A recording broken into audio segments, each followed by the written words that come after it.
Hey everyone, welcome back. In this video, I'll be showing you guys how to fix an Alipay Hong Kong account that is frozen or locked. First, understand that this usually happens due to multiple incorrect login attempts, suspicious activity, or security checks. If your account is temporarily locked, wait for some time and try again with the correct details. Then check your email or SMS for any alerts or instructions from the Alipay app. Then, in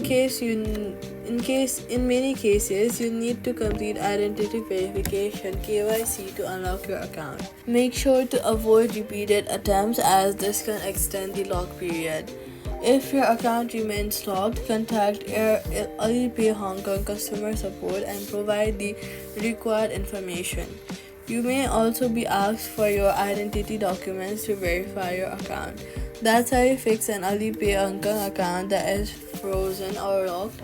If this video helped you, do not forget to like, subscribe, and turn on notifications for more helpful